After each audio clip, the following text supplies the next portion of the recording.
Hola, hola, buenas tardes. Hola, Fer. ¿Cómo les va?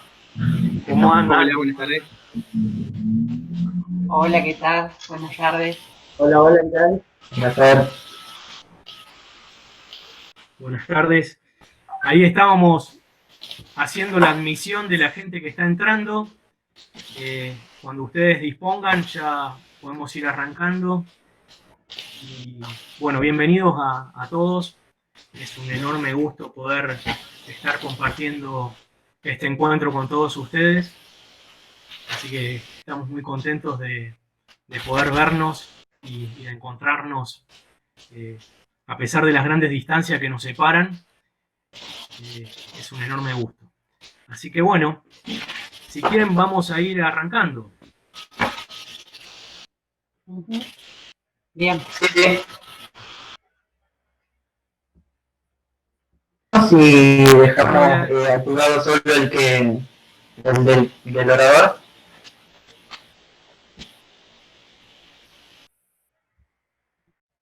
Acá, bueno, contarles que somos de la Facultad de Ingeniería de la Universidad Nacional de Entre Ríos y bueno, hace unos cuantos años que venimos trabajando en el ámbito de la extensión universitaria y bueno, en esta pandemia que afecta a nuestro país y a todo el mundo, pensábamos que había que hacer algo y empezar a trabajar desde una mirada del cuidado de la salud y pensando en las tecnologías. Nosotros pertenecemos a una facultad de ingeniería donde se estudian varias carreras, entre ellas bioingeniería, bioinformática, y, y bueno, eso hace a que pensemos la necesidad de incorporar tecnologías y pensar la incorporación de la tecnología en la atención primaria de la salud, que bueno, es algo sumamente importante a la hora de pensar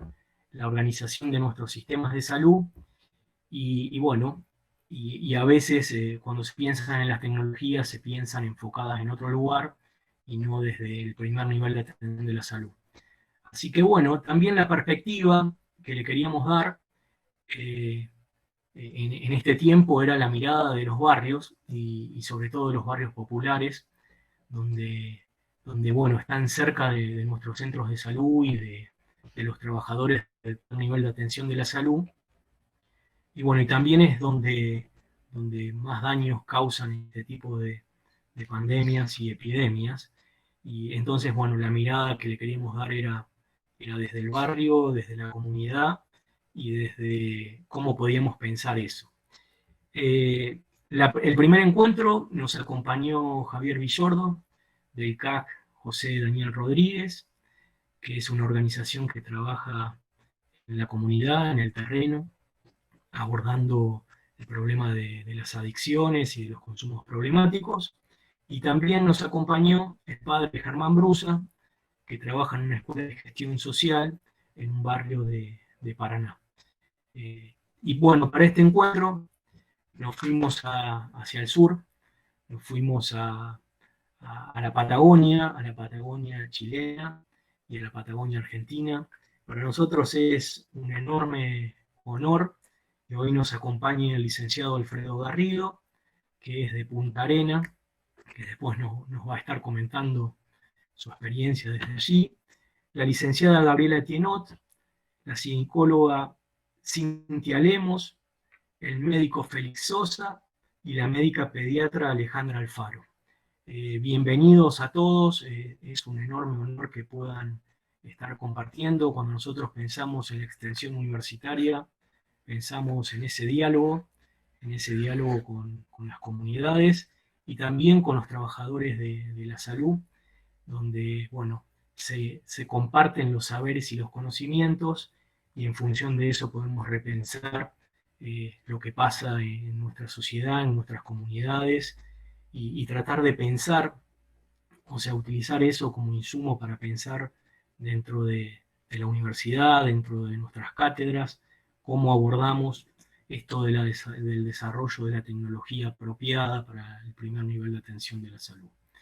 Y también va a estar Ernesto Riedel, que es estudiante de la Facultad de Ingeniería y que vive en el corazón de la provincia de Entre Ríos, entre el río Paraná y el río Uruguay. Y bueno, es un honor que Ernesto también es becario de un proyecto de desarrollo y tecnológico social de la Universidad Nacional de Entre Ríos, que bueno, empezamos a trabajar el año pasado y con la llegada de la epidemia, la pandemia, tuvimos que repensar, replanificar y empezar a trabajar en esto de cómo acercar la tecnología a los efectores de atención primaria de la salud, que en principio uno lo piensa localmente, como Ernesto le va a transmitir y contar, pero bueno, después tiene que ver con esta cuestión solidaria de que pensamos que la universidad tiene que estar comprometida con, con las mejores prácticas en el cuidado de la salud e incorporar esa tecnología que nos lleva a poder compartirla así como estamos intentando hacerlo ahora, y esa posibilidad del intercambio que hay con los trabajadores de salud de nuestro país y de otros países que por ahí pueden utilizar la tecnología y podemos pensarla y mejorarla en conjunto, y pensando la tecnología desde ese intercambio, ¿no? De tener esa ida y vuelta tan necesaria, que bueno, nosotros acá en la provincia de Entre Ríos tenemos esa ida y vuelta con los trabajadores del primer nivel de atención, de muchos centros de salud, con los agentes sanitarios, y también ahora esta posibilidad de esta forma de vincularnos que nos ayuda a pensarnos en otros lugares y con otras necesidades, y bueno, es un desafío hermoso que hemos pensado adoptarlo y continuar generando y pensando estos desarrollos. Acá les paso brevemente la paginita que tenemos en el grupo de trabajo de apoyo a la emergencia sanitaria de la Facultad de Ingeniería. La Facultad de Ingeniería apenas empieza este problema del COVID, crea un grupo de trabajo para el apoyo a la emergencia sanitaria, y nosotros desde el campo de la salud pública estamos trabajando en el marco del grupo de trabajo y bueno, y continuamos con el desarrollo de las prácticas que veníamos teniendo hasta este momento. Así que bueno, la bienvenida a todos, es un enorme placer poder compartir esto, y sin más, le paso la palabra a Ernesto para que bueno, nos cuente esto de la aplicación, y después le pasaremos a los invitados del sur, que bueno, que es un gusto tenerlos por acá. Muy bien, bueno, contento de estar acá, la verdad una gran cantidad de gente. A ver, voy a compartir la pantalla.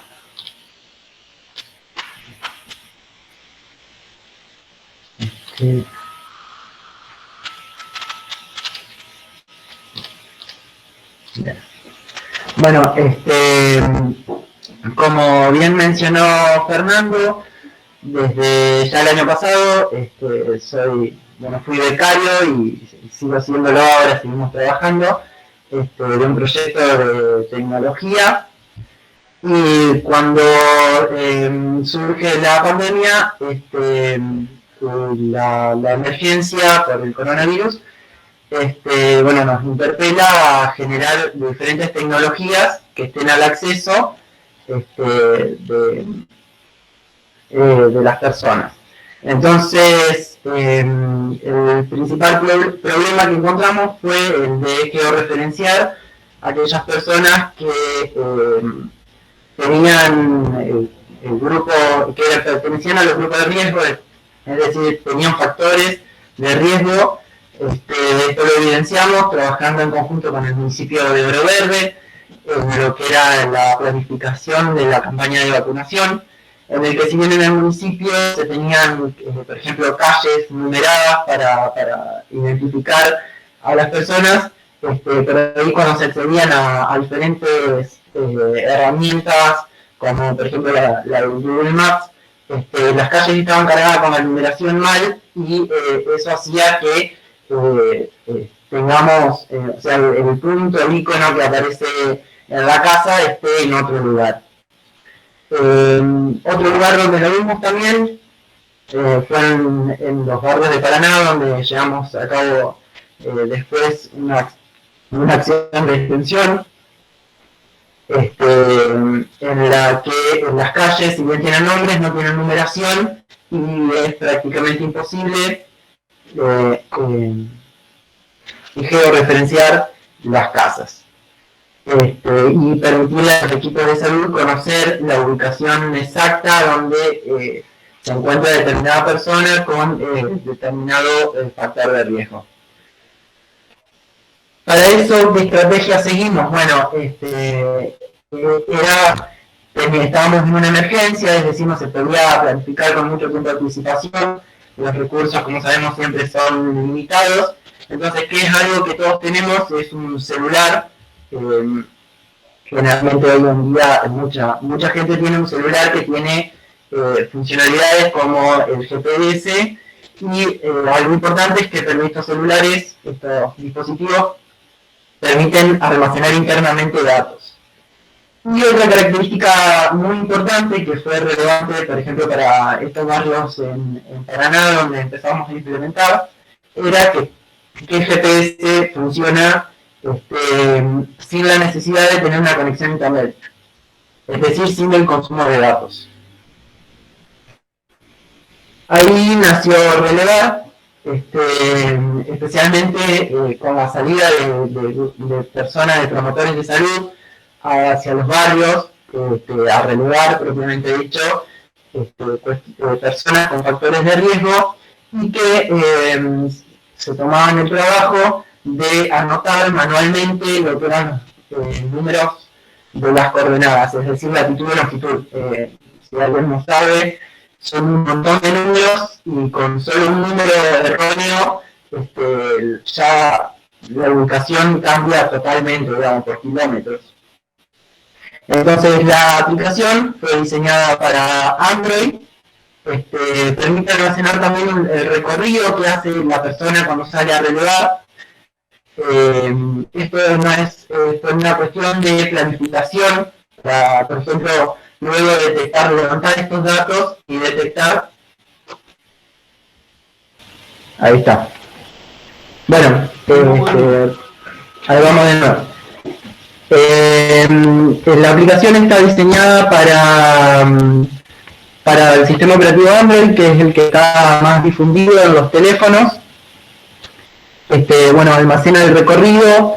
Esto fue una cuestión de planificar las salidas de los promotores que salen, o de las personas que salen a relevar en el terreno, para ver si hay zonas donde hay cuadras o calles donde todavía no se ha visitado a los grupos familiares en esa zona.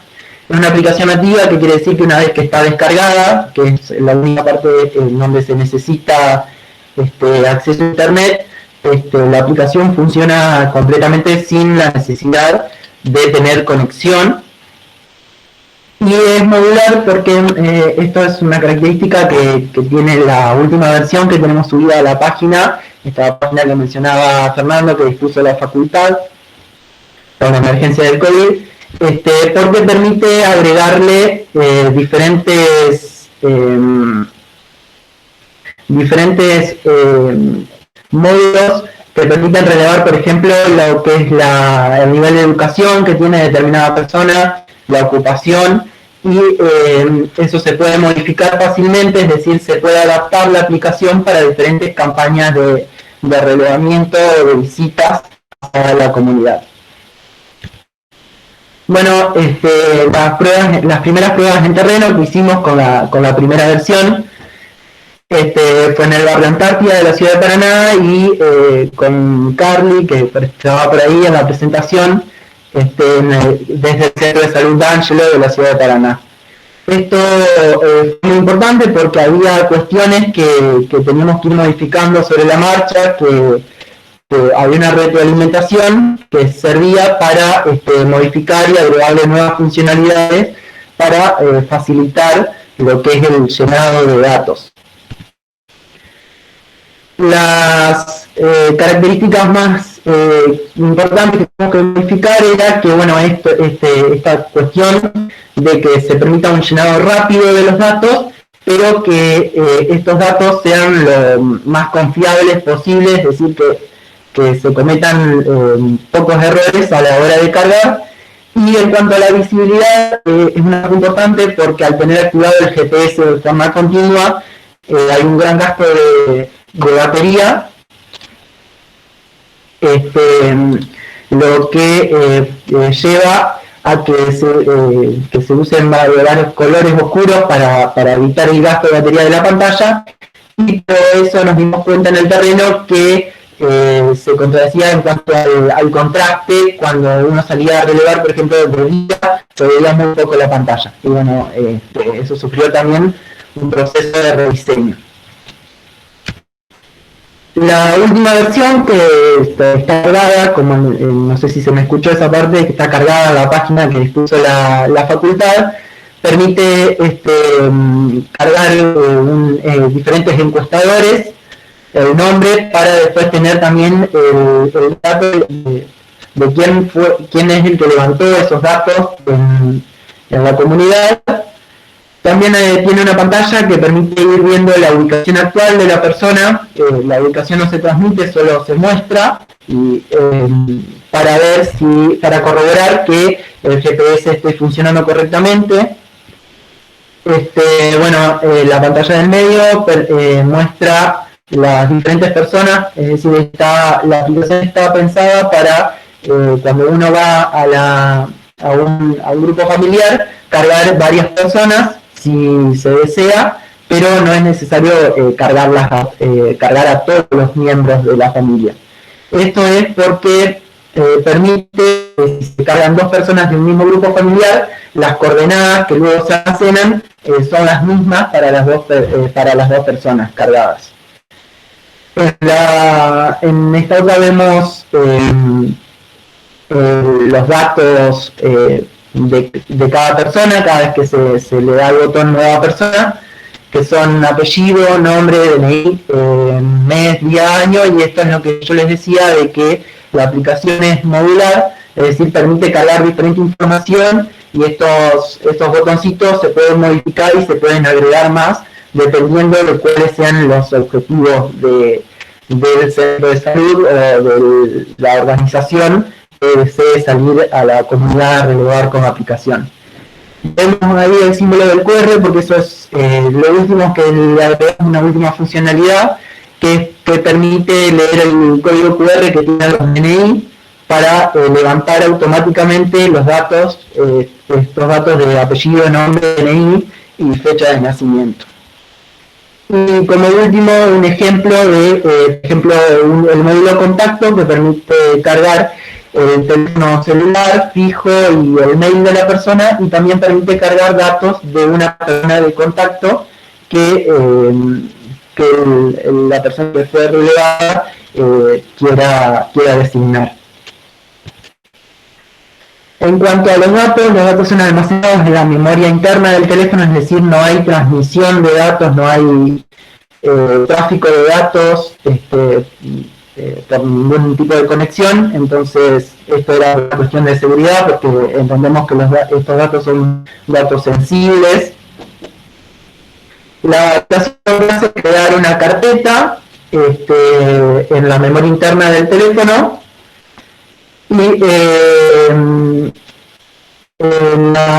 con el nombre de relevar, y dentro de la carpeta, por cada día que se salga a relevar, se crea un archivo .csv, que son archivos que se pueden abrir con Excel o plantillas de cálculo, y que tiene el nombre y tiene la fecha, que esto nos parece importante para organizar los diferentes días de salida, es decir, los datos quedan referenciados con la fecha.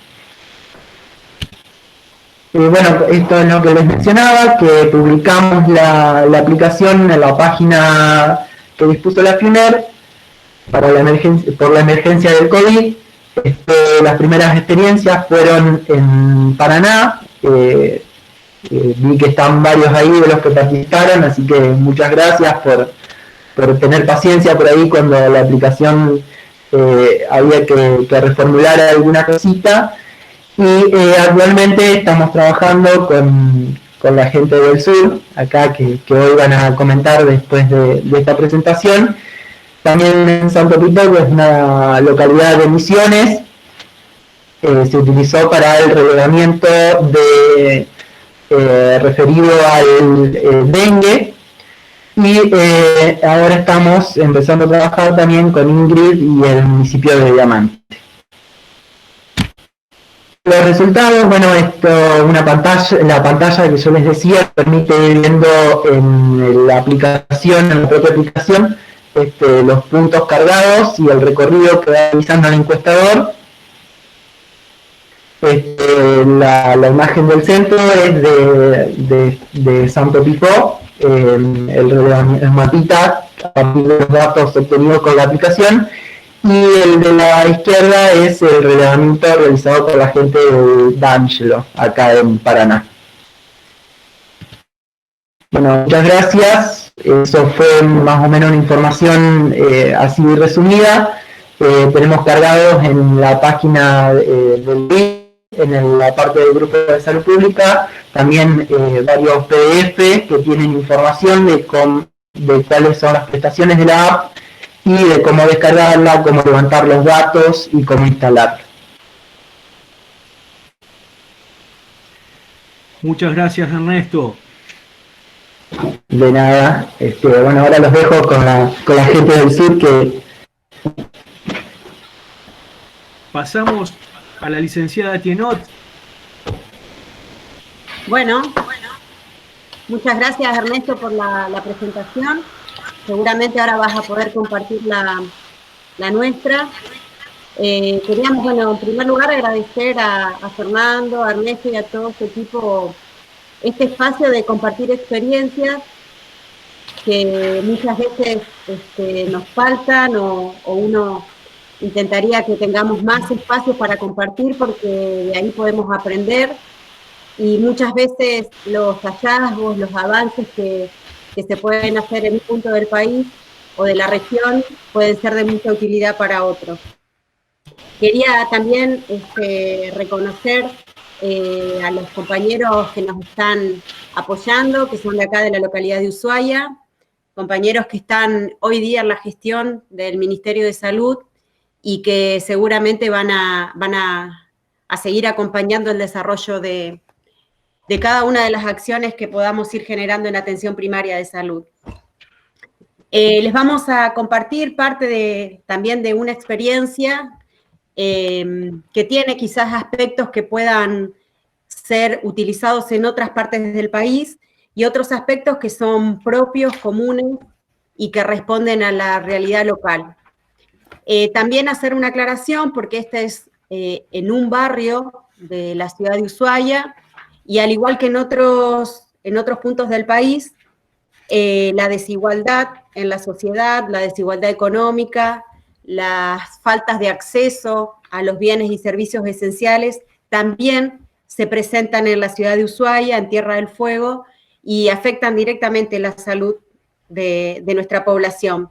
Y como decía Fernando, las poblaciones que están en mayor desventaja en términos económicos, laborales, habitacionales, sufren con mayor impacto los efectos de esta pandemia.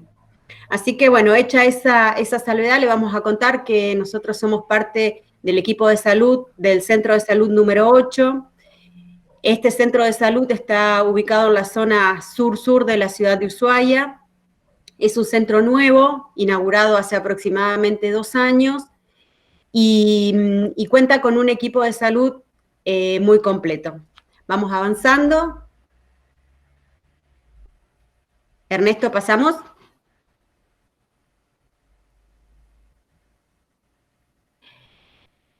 Nos parecía interesante poder contarles cuál fue nuestra experiencia también en contexto de COVID-19, con el diseño y armado de lo que le llamamos dispositivo interdisciplinario de intervención psicosocial, donde, como verán en el logo, tiene distintos elementos que van describiendo un poquito cuál fue la tarea de nuestro dispositivo, y también pensar la innovación y el acercamiento de las tecnologías como parte importante también de este momento del dispositivo. Avanzamos.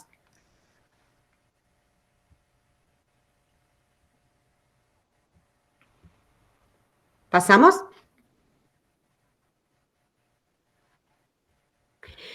Es importante para nosotros poder contextualizar un poquito, decíamos, qué es lo que pasaba en nuestra ciudad y en nuestro país antes del inicio del COVID-19, porque también describe algunas de las capacidades que los mismos equipos de salud y la política social en general tiene para dar algunas respuestas. Al igual que a nivel nacional, en nuestra provincia se dieron cambios a nivel de la gestión de gobierno, en el nivel provincial.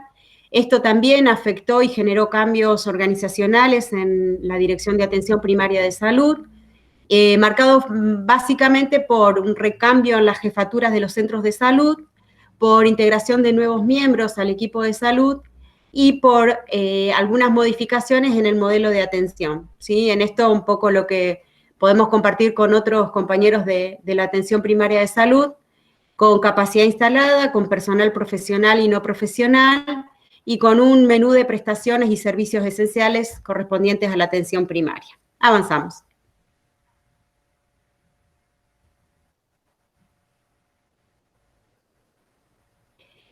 Decíamos que de enero a marzo nos encontrábamos en esa situación, y en marzo Tierra del Fuego fue una de las primeras provincias que incorpora el aislamiento social preventivo y obligatorio como medida para prevenir la propagación del virus.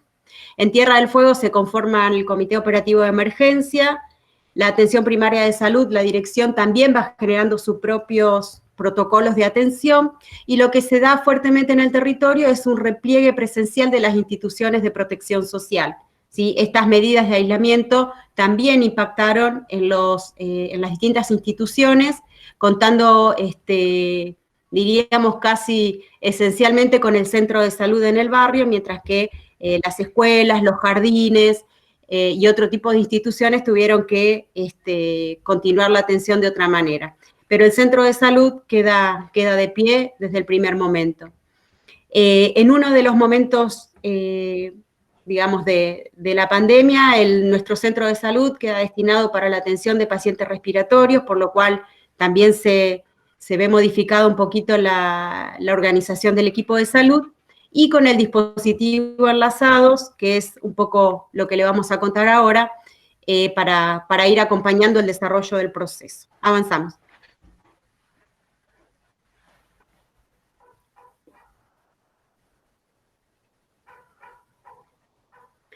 Decíamos entonces que hasta aquí es un poco del contexto, y si uno piensa cómo desde este contexto puede ir generando acciones transformadoras y acciones que estén cerca de la salud de la población, queríamos traer este concepto de dispositivo, porque también en ciencias sociales, en ciencias con intervención, ciencias de la salud o con prácticas interventivas, es un concepto muy utilizado, y decíamos que, bueno, trayendo al diccionario, pensamos el dispositivo como pieza o conjunto de piezas o elementos preparados para una función, que en general son parte de un conjunto más complejo, ¿no? Esto en términos de dispositivos electrónicos, como pueden mostrar las imágenes. Avanzamos. Cuando hablamos de dispositivo en términos de intervención social o de acción social, ¿avanzamos?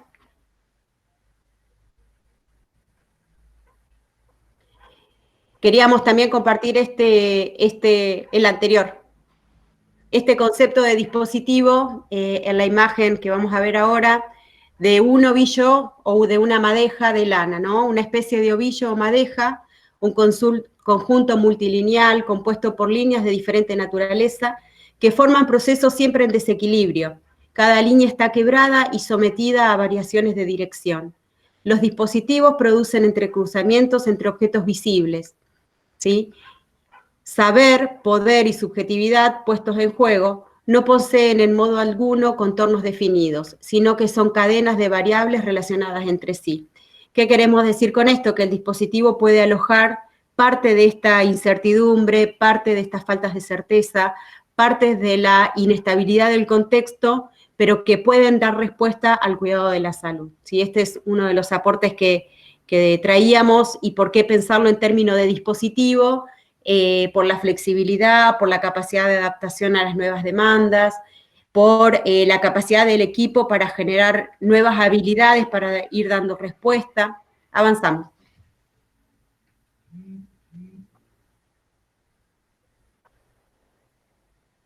Y algunas de las características que decíamos que tiene este dispositivo y que hace que hoy podamos estar en este encuentro de intercambio es la intersectorialidad, el poder conectarnos con otras instituciones, con otros actores, con otros efectores, y poder generar también desde ahí nuevas tramas desde donde construir la acción. ¿Avanzamos?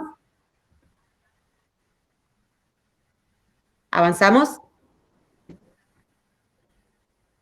Ahora Cintia nos va a comentar un poquito cuáles son los objetivos que nos hemos planteado para la tarea. Ahí estamos. Hola, ¿qué tal? Buenas tardes a todos. Bueno, yo soy Cintia, trabajo en atención primaria hace un tiempo, soy psicóloga, y en esta oportunidad nos encontramos en el CAPS número 8. Yo comencé este año en este CAPS, y la verdad que, bueno, encontrarme con compañeros nuevos de trabajo y pensar una modalidad diferente, con una población diferente, la verdad que fue todo un desafío. Así que, bueno, muy bien lo definió mi compañera Gabriela. Ahí pasamos la siguiente diapositiva, como para ir pensando un poco los objetivos de este dispositivo. Nosotros tomamos contacto y fuimos como compartiendo la inquietud de cómo trabajar en este nuevo proceso que nos tocaba de la pandemia, y los agentes sanitarios se sumaron, y ellos tenían una base de datos muy interesante en donde nos pareció sumamente importante poder identificar los pacientes, las familias, los grupos vulnerables del área programática. Entonces, a partir de ahí, empezamos a jerarquizar las situaciones sociales de vulnerabilidad, grupos etarios como adultos mayores, mujeres por ahí que estaban solas, con niños a cargo. Entonces, bueno, empezamos como a ordenarnos para empezar a tomar contacto con estos pacientes, porque ya los turnos programados habían quedado, digamos, en suspenso, y solamente podían concurrir al centro de salud si presentaban algún síntoma. Entonces, ante esta situación, no queríamos perder el contacto con pacientes con enfermedades crónicas. Entonces empezamos a realizar comunicaciones telefónicas a partir de esta base de datos, y ver cuáles eran las necesidades que iban surgiendo y emergiendo ante esta situación de pandemia, que podían ser de múltiples, digamos, necesidades. Entonces, lo que realizamos fue, en primer momento, bueno, brindar información acerca de los centros de salud, de los teléfonos que podían ir tomando contacto las personas. Después íbamos viendo si podían cumplir el aislamiento, si se les resultaba difíciles. Entonces, bueno, a partir de esa demanda que iba surgiendo, íbamos articulando también con diferentes instituciones del área. Entonces, ahí llegó gente en casa. Estoy acá en la conferencia.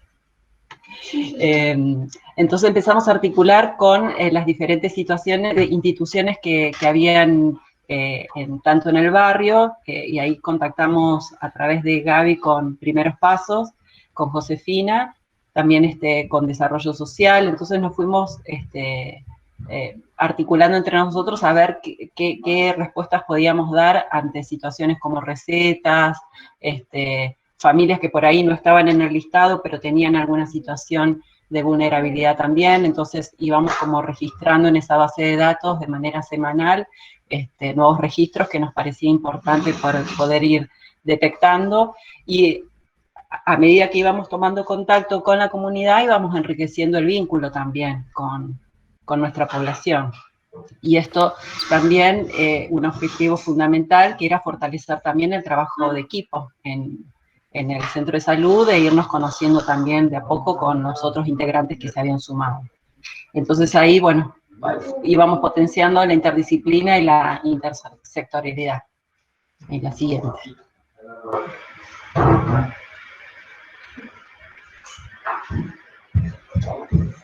Siempre teniendo en cuenta las estrategias de APS, ¿no? Que tienen que ver con el acceso, con tener, digamos, en cuenta la universalidad, que todos puedan llegar y puedan tener acceso a los servicios de salud.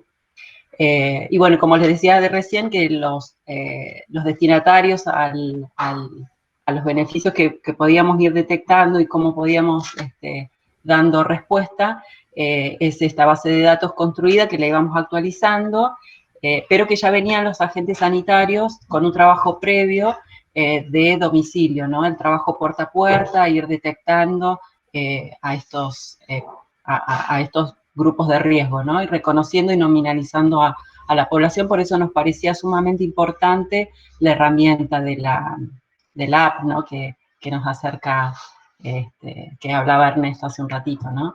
Y las características de la población era, como les decía, adultos mayores, personas con discapacidad, patologías crónicas como hipertensión, diabetes, y algún indicador psicosocial que lo íbamos detectando en estos contactos telefónicos que íbamos teniendo. La siguiente.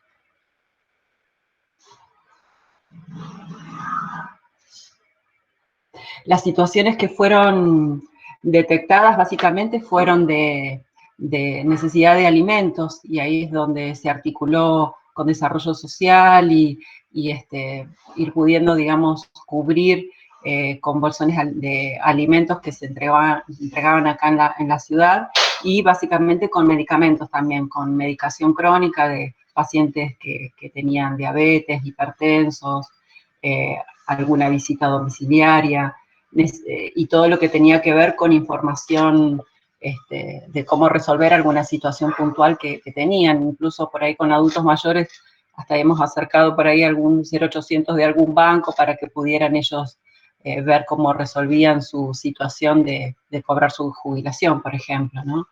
Y las intervenciones realizadas eran esto, básicamente asesorar, tomar contacto, dar algún primer auxilio en cuanto a si estaban más ansiosos, o si por ahí hay pacientes que han sufrido también situaciones de ataques de pánico, o de mucho más de repliegue de alguna situación de tristeza que ya venía cursando de hace un tiempo, y con esto del aislamiento se potenciaba mucho más. Y bueno, ya hemos hecho abordajes psicológicos desde lo social, e incluso turnos programados desde el centro de salud con los médicos residentes y con el médico generalista del centro de salud, e incluso también con todo lo que era la vacunación antigripal con la enfermería también. La siguiente.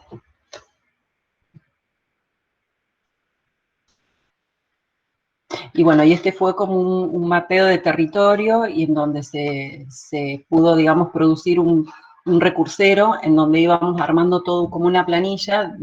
Era tanta la información que llegaba, que íbamos ordenándonos y poder tener, digamos, cuando hacíamos las llamadas, tener, digamos, un recurso de donde por ahí articular, ya sea con la Fundación, con la Secretaría de Género, con la Secretaría de Adultos Mayores y Discapacidad.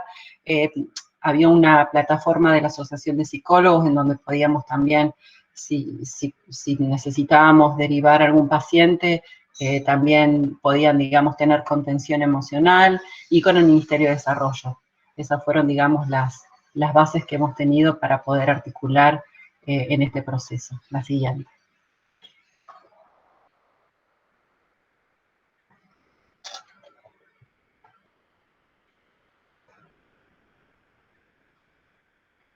Y hemos hecho algunos encuentros de coordinación interna, en donde íbamos ajustando y bueno, y reforzando algunas situaciones en donde habían casos que que necesitaban un seguimiento y un cuerpo a cuerpo, que el equipo, digamos, sin la interdisciplinariedad y el acompañamiento de poder ver cómo resolvíamos alguna situación puntual, hemos tenido, digamos, estos espacios para poder nuclear, digamos, toda la información. La siguiente.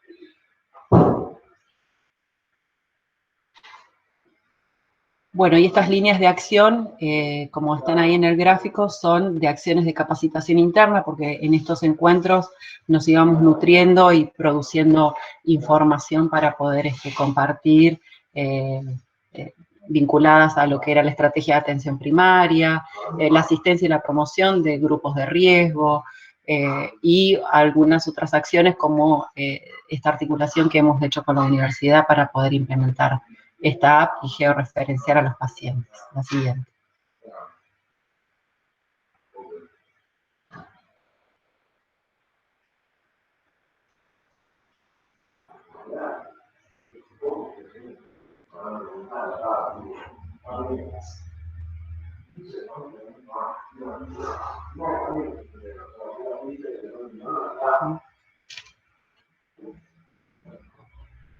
¿Se trabó ahí?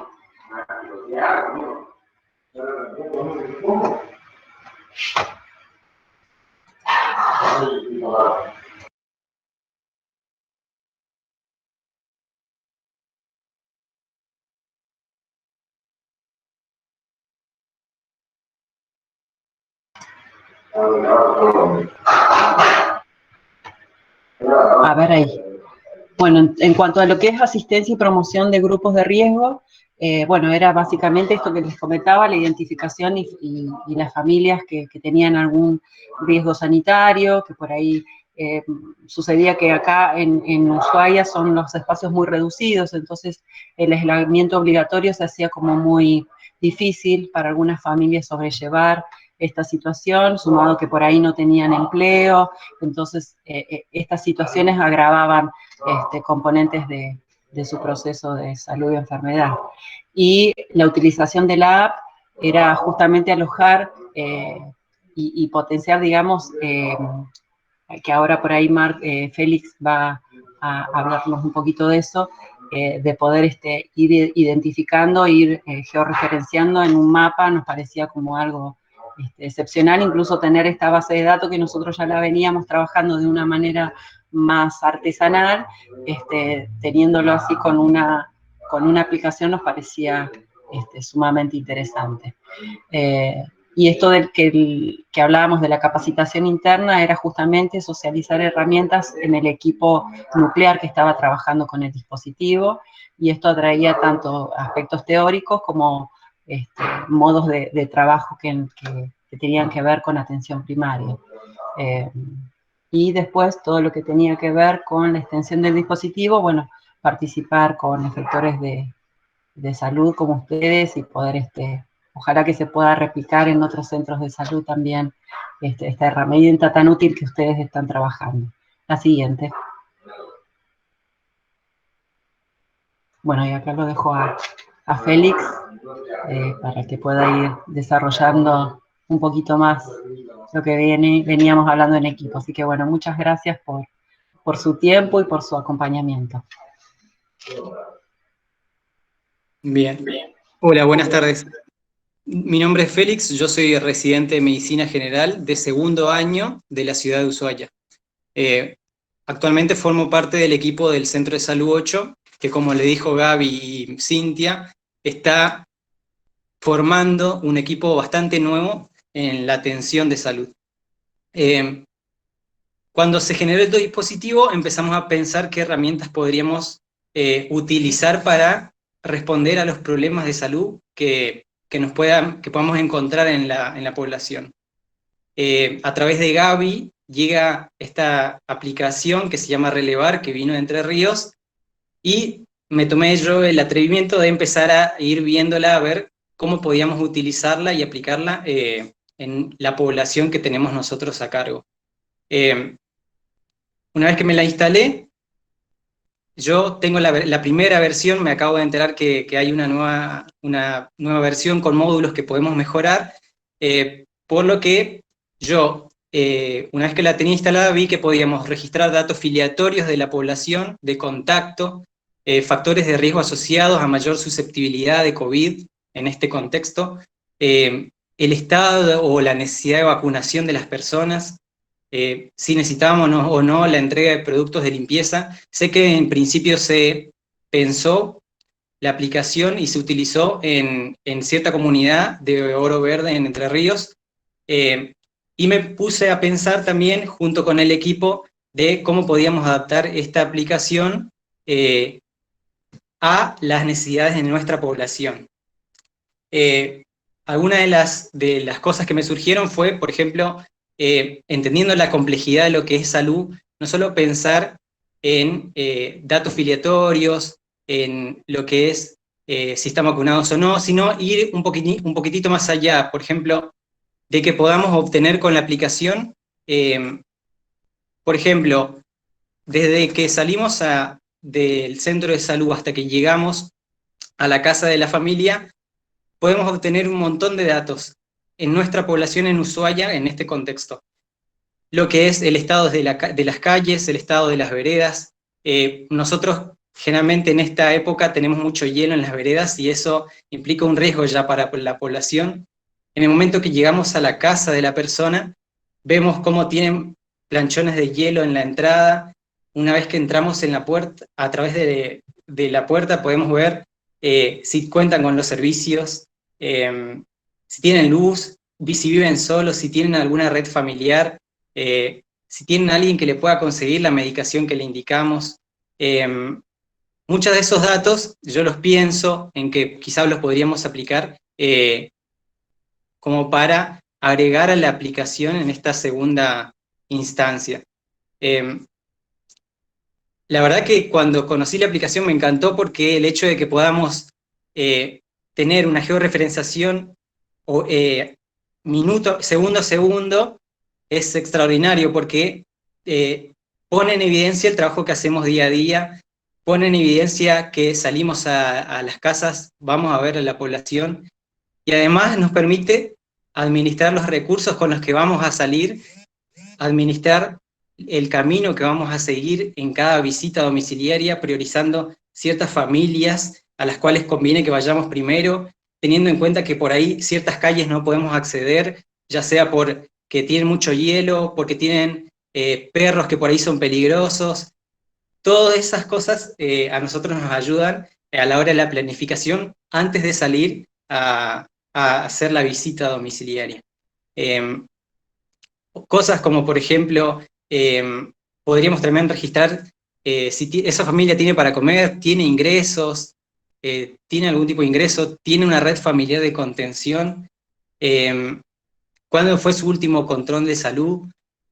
La verdad que la aplicación a nosotros nos viene súper bien porque además nos permite un registro en el momento que se transfiere a una planilla de Excel, que después, a la hora de volver al centro de salud, podemos generar mucho más conocimiento de esos datos que registramos, con menor pérdida de tiempo a la hora de tener que volver a transferir a mano los datos que obtenemos. Otra cosa que también estaría bueno por ahí agregar sería el hecho de que nosotros 3 veces por año hacemos la administración de vitamina D a la población. También lo podríamos agregar a la aplicación. Nos permite también planificar actividades tanto fuera como dentro del CAPS y aumentar la capacidad de resolución de problemas dentro de la población. La siguiente, por favor.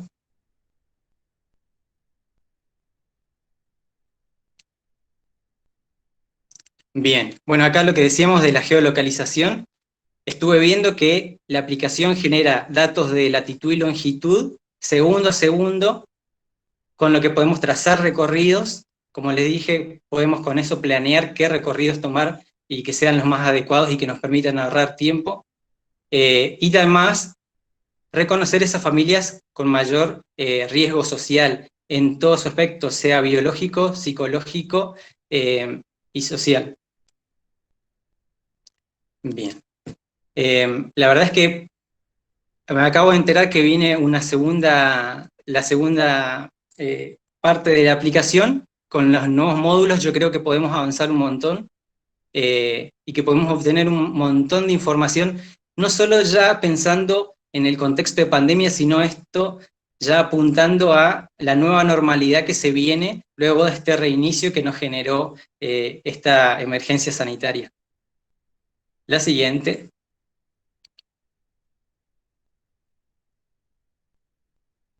Bueno, acá dejamos una frase como parte del equipo en la cual dice: no habrá cambios si no hay agentes empeñados en promoverlos. Construir sujetos más libres, más críticos y más señores de su destino. Construir coeficientes más amplios de ciudadanía. Este es el doctor Sousa Campos. Muchas gracias.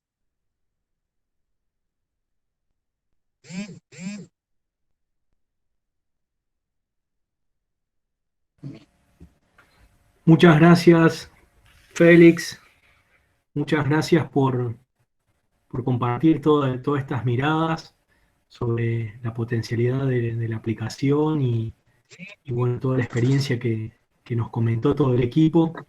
Muy agradecidos por bueno, poder compartir eso. Y ahora sería el turno de Alfredo. Después vamos a Gretel Ramírez, que es la secretaria de Extensión de la Facultad, por acá en el encuentro, que nos va a dar una mano para el intercambio, para reflexionar sobre este intento del trabajo colaborativo, intersectorial y a la distancia. Así que bueno, Alfredo, cuando quiera empezar, lo escuchamos. Tiene el micrófono apagado, cerrado.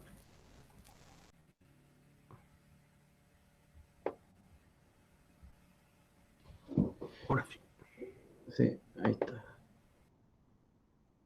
¿Ahora?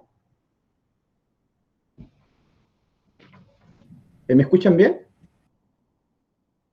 Sí, se escucha bien. Ah, ya. Ya. Bueno, lo primero que voy a hacer va a ser como presentarme para que me puedan conocer y agradecer a Gabriela que me invitó a este conversatorio. Siempre una oportunidad y un espacio súper interesante para el intercambio de ideas. Yo voy a hablar desde el trabajo social y desde mi experiencia barrial. Bueno, yo me presento, mi nombre es Alfredo Agüero Garrido, trabajo en un programa de prevención focalizado sociocomunitario, soy trabajador social y coordinador del proyecto. Trabajamos 3 psicólogos, 3 trabajadores sociales, un terapeuta ocupacional y 4 técnicos sociales, y trabajamos en un territorio particular. Lo que quiero señalar es que mi experiencia laboral siempre ha estado vinculada a temas de infancia, en contexto de vulnerabilidad social, niños en situación de calle, discapacidad, infractores de ley, trabajo comunitario y temas de participación ciudadana y gremial. Ha sido como mi ámbito de acción. Siempre digo esto, a lo mejor Gaby ya lo sabe, tuve la oportunidad de ser primero educador de calle. Yo comencé a estudiar trabajo social a los 26 años, esa fue una tremenda oportunidad de conocer el mundo real y diferentes realidades. Y de alguna manera eso marcó un sello particular en las acciones que emprendo por la dignidad humana. Creo fuertemente en la escuela de la repraxis, que es la vieja escuela de Paulo Freire, la escuela problematizadora de la realidad, de esa reflexión, acción que surge de los pies a la cabeza, es decir, de la calle, el terreno, el trabajo solidario, en esa amplia gama de expresión de espacio. Yo a este conversatorio, para ordenar un poquito las ideas, también le puse un nombre. Pero antes quería señalar que tengo una expectativa personal respecto a este conversatorio, que es contribuir al intercambio de ideas, de articulación de acciones futuras, y también que tengamos la oportunidad de hacernos preguntas nuevas que nos permitan avanzar y seguir construyendo. Si alguno de los participantes tiene la expectativa de escuchar a un experto chileno sobre temas de intervención en contextos en barrios populares, lo siento mucho, no quiero defraudarlo, pero no podré responder a ese requerimiento. solo garantizo compartir una experiencia territorial con sentido social. Para ordenarme, porque yo empecé el lunes a escribir, bueno, de qué voy a hablar acá con mis amigos trasandinos de Argentina, le puse un nombre a la presentación, ¿ya? Entonces ordené mi idea y le puse un nombre, ¿cierto? Como de alguna manera articular un eje de sintonía. Y la presentación se llama Una experiencia sociocomunitaria, distanciamiento físico y no social como estrategia de resistencia en los barrios populares. La distancia física hace referencia a la recomendación de la Organización Mundial de la Salud, al 1,8 m, ¿cierto?, de distancia, ¿cierto?, que debe permanecer una persona de otra, como estrategia de autocuidado y también de cuidado de la prevención de los contagios de COVID. Pero la distancia social, sin embargo, hace referencia a una desconexión social mayor de nuestros vínculos familiares y comunitarios. El lenguaje es importante en ese sentido, construye realidades, somos nuestras conversaciones, como nos recuerda Rafael Echeverría en la ontología del lenguaje. Continúo con esta presentación con una precisión. Busqué una definición de barrio popular, Wikipedia, así para que vean que me preparé. Barrio popular, un concepto urbanístico que determina la diferenciación social de una estructura social urbana. Al seguir con la presentación, hice el siguiente ejercicio. Me fui a Google, creo que más sabe el diablo por Google que por viejo que por diablo, y escribí barrios populares en imágenes. Y empecé a revisar las imágenes que estaban en barrios populares, ¿cierto? Y desde la subjetividad me encontré con un matiz distintivo como común denominador. La imagen era lo problemático, lo precario de las condiciones de vida de sus habitantes. Me costó encontrar entre las primeras fotos una expresión de participación, de organización, de solidaridad de los habitantes en el territorio como expresión de los barrios populares. Entonces quería dejar eso como en claro. A modo de introducción, para continuar con la conversación, voy a abordar brevemente el contexto nacional, local y barrial, que es el énfasis de este conversatorio. Bueno, a modo nacional, todos vemos las noticias a veces de Chile, de Argentina y lo que pasa en distintas partes del continente, pero acá hay una noticia que me llamó mucho la atención que quiero compartirla, que es de un medio norteamericano, Bloomberg, sobre Chile. Chile siguió el ejemplo de los países ricos, 3 puntos, y se dio cuenta que gran porcentaje de sus ciudadanos son pobres. Entonces, aquí viene la reflexión. Hace 2 meses la realidad chilena era distinta, pruebas exhaustivas, cuarentenas por zona. Hoy Chile tiene la tasa más alta en el mundo de infecciones per cápita. El ministro de Salud se vio obligado a renunciar. La situación de la pandemia en el país advierte una desconexión de las autoridades con gran parte de la sociedad. Yo creo que ninguno de nuestros ministros hoy día en esta desconexión ha estudiado en escuela pública, se atiende en el sistema público de salud, por ejemplo. Las autoridades políticas señalan que hay áreas de Santiago donde no tenían conciencia de la magnitud del problema, de la pobreza y del hacinamiento. Bueno, esto no fue una sorpresa para gran parte de los chilenos comunes, que durante mucho tiempo se han quejado de esta división entre la élite política que dirige el gobierno con el resto de la sociedad. Fue una de las causas también del estallido social el año pasado, en octubre del 2019. Pero aquí el confinamiento funcionó, y yo creo que funcionó en Buenos Aires, funcionó en Chile, pero funcionó bien para los que tienen y mal para los que no tienen. Entonces eso lo quiero dejar como bien claro. Hoy también los factores asociados al COVID son la pobreza, el hacinamiento, la masiva fuerza laboral informal, la precariedad de las condiciones sociales y de seguridad laboral de los trabajadores. Eso solamente como la primera parte en el ámbito un poquito del contexto nacional. Yo sé que Gaby conoce Punta Arenas, que levante la mano, no sé si alguien conoce la ciudad de Punta Arenas. Sí, me imaginé.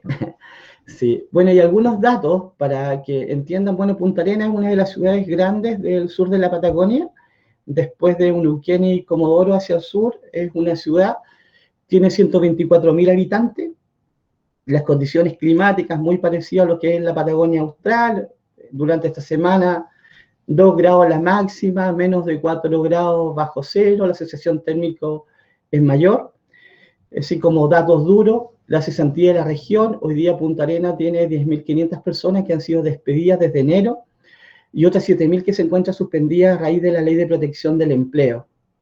En relación a algunos datos del COVID, Punta Arenas tuvo una cuarentena desde el 19 de marzo y acá el gran foco de contagio fueron los turistas extranjeros que no bajaron en Ushuaia, pero sí bajaron en Punta Arenas, ¿cierto?, para tomar los aviones a sus países, y eso generó también un foco de contagio bien importante.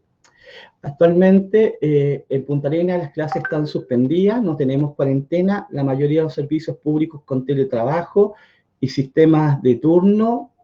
El comercio abrió también en forma parcial. Y aquí hay un dato que es duro. Casos confirmados y acumulados hasta la fecha en esta ciudad de Punta Arenas son 1.504. Para que se den una... ya, y los casos confirmados y recuperados son 1.396, total de fallecidos 15. Esta estadística es al 6 de julio. Ya, y Chile ya superó los 300.000 personas con contagio. Entonces, esos son como algunos datos duros.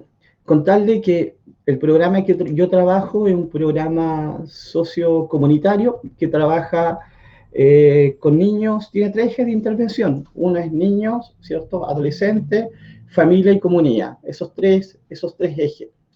En el contexto de los niños, fortalecer recursos personales, familia, fortalecer competencias parentales, y en la parte comunitaria, todo lo que tiene que ver con articular el trabajo intersectorial. Y en este contexto comunitario, los que nos vincula con el barrio. Nuestro centro está ubicado en la población 18 de Punta Arenas, una población con 25.000 habitantes, que fue fundada en el año 56. Ya este barrio lo componen, hay 14 juntas de vecinos, más de 25 clubes deportivos, agrupaciones de adultos mayores, entre otras organizaciones. Este barrio tiene una historia bien particular que la caracteriza como un barrio popular. En este barrio se asignaron los terrenos de 25 de ancho por 50 de fondo hace 56 años para la clase obrera. La autoconstrucción de las casas fue la norma. Los principios de solidaridad, organización, participación siempre han estado presentes. Nació una escuela, un policlínico, clubes deportivos, centro de madre, antes que a este sector llegaran los servicios básicos de luz, agua potable y alcantarillado. Eso quería como mencionar. En la comuna se han realizado distintas expresiones y acciones de solidaridad. Ollas comunes como expresión de organización popular y política, una forma de protesta. En estas ollas comunes generalmente están a cargo de agrupaciones feministas, colectivos autoconvocados y otras organizaciones gremiales y sindicales. También ha habido campañas de recolección de alimentos, de redes de voluntariado, ¿cierto?, asociados a los medios de comunicación, ayudas solidarias desde la escuela, colecciones focalizadas, algunos chiquillos. Nosotros como equipo tenemos claro que somos un actor más en el barrio, ¿ya? Y esta campaña solidaria del barrio 18, Ayuda a la 18, fue lo que yo un día le comenté a Gaby. Acá fue una campaña donde participó toda la comunidad organizada, el comercio local, los medios de comunicación.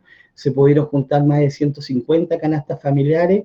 Se estableció un centro de acopio en la calle de un barrio. Se dejó una caja en cada negocio donde un vecino podía comprar y aportar.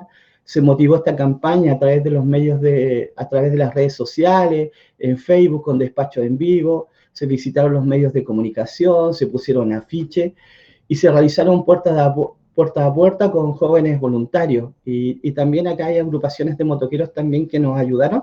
Al principio no nos iba bien, íbamos 2 o 3 personas golpeando puerta a puerta las casas. Yo creo que nos confundían con testigos de Jehová, porque las primeras casas nadie nos abría la puerta, pero después de ver las motos y colocar el ruido de los motoqueros de sus máquinas, y la gente se fue sumando, fue escuchando los medios de comunicación, y los canales locales transmitiendo, y también la gente fue cooperando mucho y se pudieron juntar muchos alimentos. Este trabajo, yo creo que el trabajo social y el trabajo que realizan ustedes, también es un trabajo que se realiza puerta a puerta y que se realiza en la calle.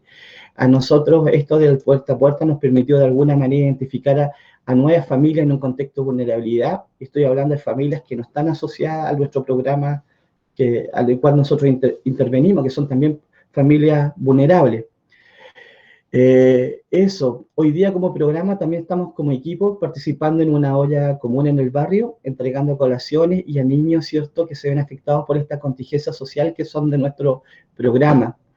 La gente se acerca a estas sedes vecinales con su olla y se le entrega también las porciones de comida.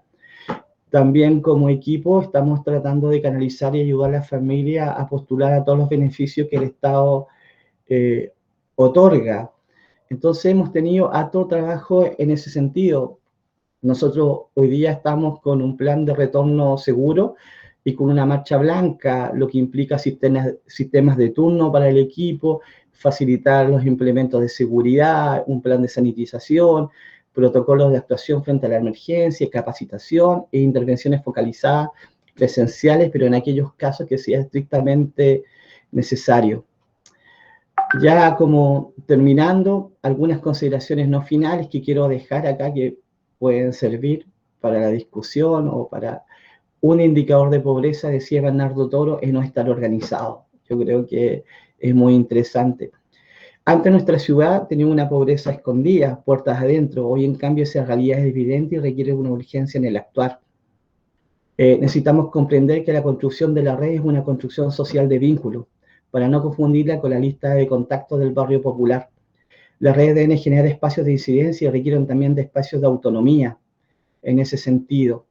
Aquí quiero dejar más que nada como una pequeña reflexión y algo que me llamó la atención, y aquí los trabajadores sociales también van a entender. Puse los invisibles, los de la calle de al frente, los que todos miran y nadie ve, los que todos oyen y nadie escucha. Acciones sencillas con sentido de humanidad. Esto tiene que ver con el arte de escuchar, la habilidad de interpretar, la disposición de comprender, el compromiso en el actuar. Cuando hicimos un lanzamiento de la campaña Fue en la calle, llegaron los medios de comunicación y había una persona ya casi adulto mayor, yo creo que se había tomado sus copitas de vino en la mañana, y él se acercaba a los medios de comunicación y reclamaba que nadie lo había ayudado. Y todos como que le sacaban el quite porque no estaba en buen estado. Y en la tarde se volvió a repetir lo mismo con una persona también, creo que venía saliendo de un bar, acá hay muchos bares en este sector, y también decía, pero a mí nadie me ayuda, todos hablan de bono, pero a mí no me llega esa ayuda. Y creo que la acción que uno hace tiene que ser como bien sencilla, era simplemente acercarse a esta persona, preguntarle el nombre, ¿cierto?, su dirección, y decirle que no se preocupe, que nosotros como comité le íbamos a hacer llegar la ayuda. Pero me pasó en la mañana y pasó en la tarde, y estuve ahí observando, pero nadie tomaba nota de eso. Y eso también nos pasa en el trabajo cotidiano muchas veces. Entonces también por eso coloqué el arte de escuchar y la habilidad de interpretar. Es por ello que los actores sociales y profesionales deben comprender que son parte de un territorio, de una construcción social del barrio, y que somos parte de esta construcción de ciudadanía que requiere un fuerte compromiso social. Hoy la realidad supera la ficción, y nuestra profesión no se puede desarrollar desde la neutralidad de un observatorio. Requiere una mirada crítica sobre las políticas sociales y también sobre los medios que la condicionan. Ahora les quiero contar algo que en estas 5 semanas de cuarentena, en lo personal, a mí me generó mucha ansiedad, me generó trastornos de sueño, mucha preocupación, pero también me generó la oportunidad de descubrir nuevas habilidades escondidas. Y estas habilidades escondidas son habilidades manuales. Empecé a trabajar con materiales reciclados. Entonces ustedes dicen, ¿qué tiene que ver esto con los barrios populares? Entonces, al definir lo que hacía con estos materiales, y me gustaba hacer, definí sin querer una idea social. Mi trabajo tiene que ver con un retoque vintage. Y le puse re porque es el prefijo que tiene que ver con el volver. Y no es casual, tiene que ver con el reciclar, con el revivir, el recuperar, el recordar, el resignificar, el reinventar. Es la mirada del proceso diferente del camino del aprendiz. La pasión por los detalles, por crear algo distintivo que lo hace único, especial. Tiene que ver con traer algo del pasado al presente, con una mirada particular de subjetividad que cada uno le pone a reinventar algo nuevo. Bueno, en este sentido, en este contexto, el trabajo es importante recuperar la historia, el patrimonio cultural de los barrios populares, que debe ser una necesidad que no podemos invisibilizar, sino un proceso colectivo de construcción de ciudadanía. El camino del aprendiz, el camino del práctico reflexivo, del aprender haciendo, el camino que hoy día estaban señalando ustedes el camino del educador, del técnico, del profesional, del facilitador, que busca generar nuevas oportunidades para cambiar e incidir en las transformaciones del territorio, y así valorando no solamente nuestra memoria pasada, sino también nuestro testimonio presente, sino también nuestro testimonio y compromiso presente. Eso es lo que quería yo señalar. Yo no sé si ahí mostraron unas diapositivas del trabajo que estaban ahí, no sé si no sé si siguió moviéndose. ¿Sí? El desempleo en Magallanes llegó al 7%, altas cifras en 11 años. La siguiente. ¿Pasó o no pasó? Ahí está. Y ahí estamos con la campaña solidaria en una calle central, en los puerta a puerta y en el copio de los materiales. Eso. Y esos son los trabajos que descubrí que podía hacer en la pandemia. Así si quiere hacer alguien su pedido, lo podemos anotar. Ajá. No, muchas gracias por el espacio. Eso sería. Muy cansado. Bueno. Abrimos el espacio para preguntas, consultas. Acá Alejandro Alonso hacía una pregunta de voluntariado, si está gestado, o es voluntariado o está gestado desde el gobierno. Entiendo que era para nuestro compañero chileno la pregunta. ¿Cuál es la pregunta, perdón? No la... Sí, eso, porque usted estuvo hablando y dijo que le preguntaban si era si es un voluntariado lo que está haciendo o es una campaña gestada desde el gobierno. ¿Desde dónde? No. Todas las iniciativas que señalé eran iniciativas desde la sociedad civil, desde las organizaciones, desde lo barrial. Ajá, sí, era eso. Yo trabajo en una corporación que es como una ONG, pero trabajamos con fondos públicos. Y lo que hacemos es trabajar con la comunidad, con el barrio.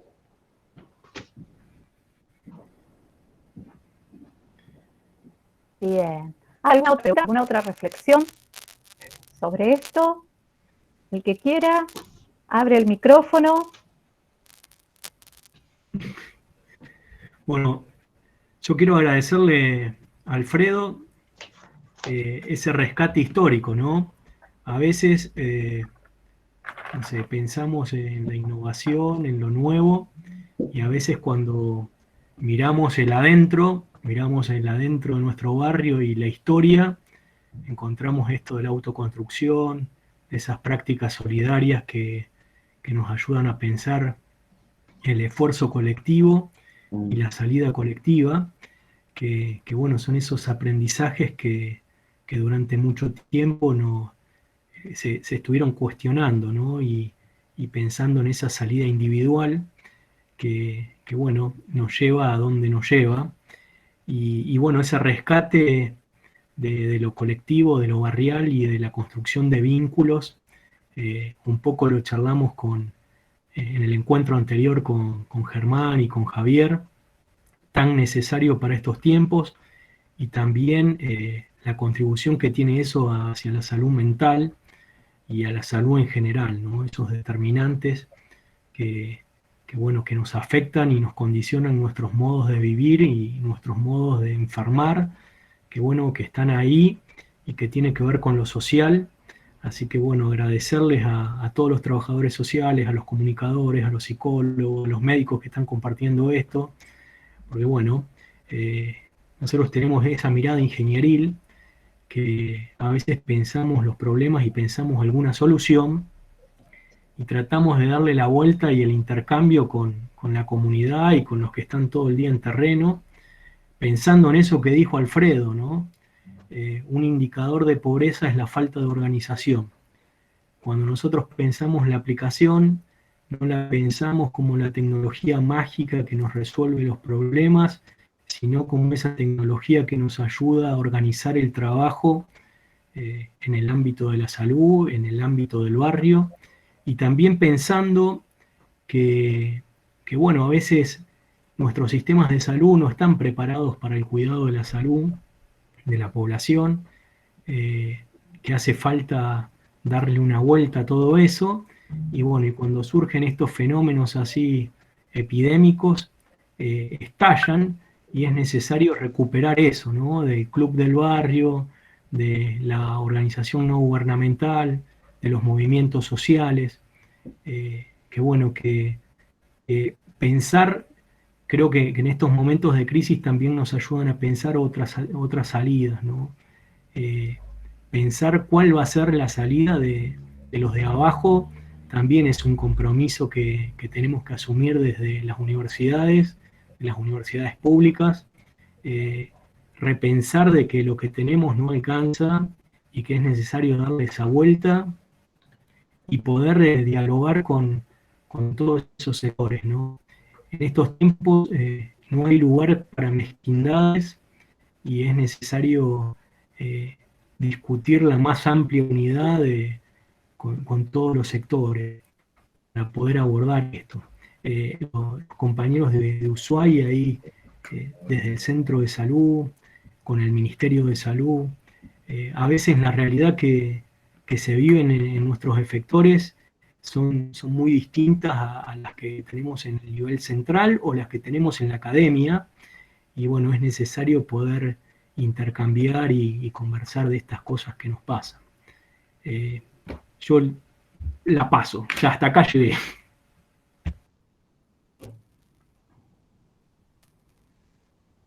Sí, también pensar que, digo, uno está escuchando mucho en estos momentos por ahí en la televisión, en algunas reflexiones, que se dice que la virtualidad vino para quedarse y como en su momento también vaciar los espacios públicos, ¿no?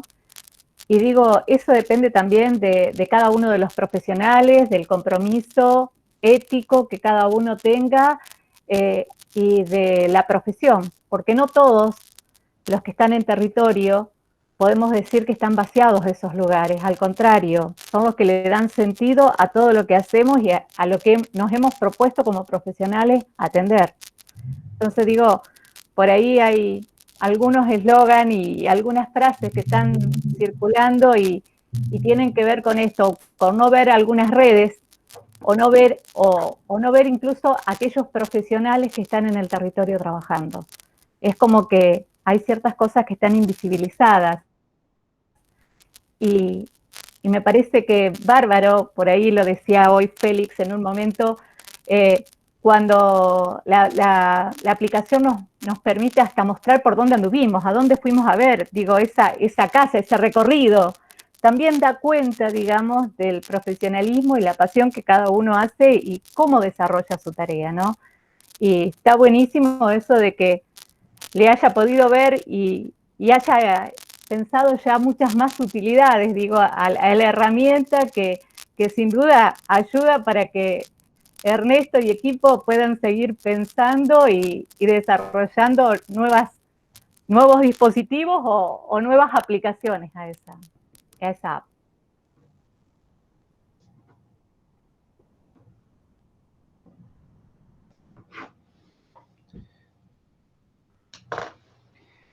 Buenas, me presento, yo soy Alejandra, trabajo en Ushuaia, soy colega de las chicas de Ushuaia, de Félix.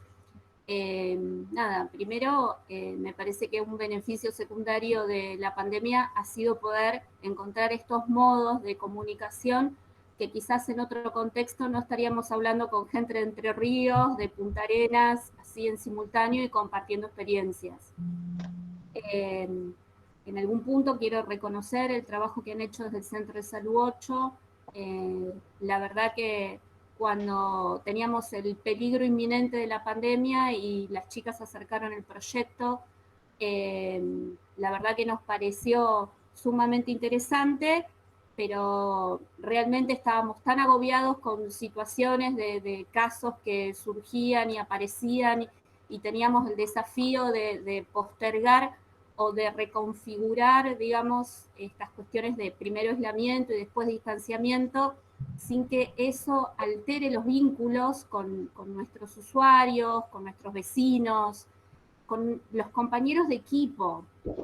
Nosotros tuvimos que reducir la asistencia al centro de salud de los colegas, diferenciándonos, digamos, algunos con tuvieron la mayor parte de su trabajo de manera remoto. Eso por ahí, digamos, el hecho de que este equipo pudiera sostener los encuentros para todo el tiempo estar transformando este dispositivo, nos parece que realmente fue superador.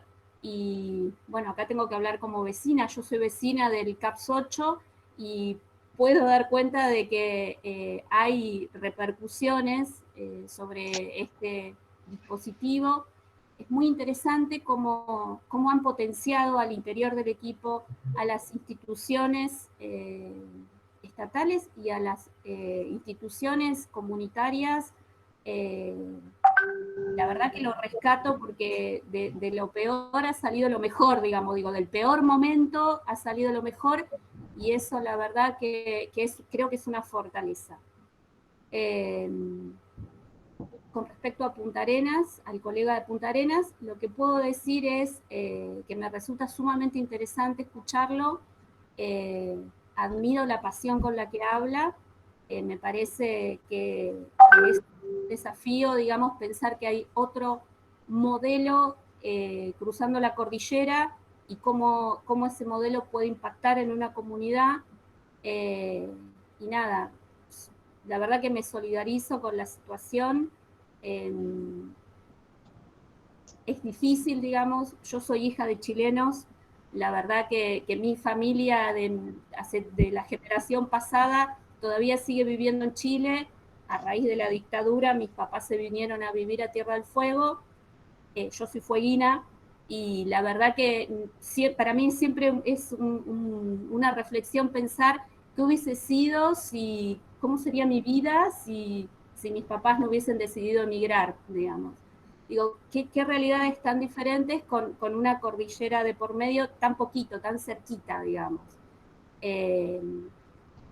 Nada, yo sé que son reflexiones desordenadas. La verdad que han sido 3 meses muy intensos, no solo por esto que planteaba Gaby al inicio, que es que somos una gestión nueva, equipos de trabajo nuevos, que nos estamos reconociendo y estamos intentando apuntalar atención primaria para que, a pesar del distanciamiento, estar cerca de las necesidades de nuestros vecinos.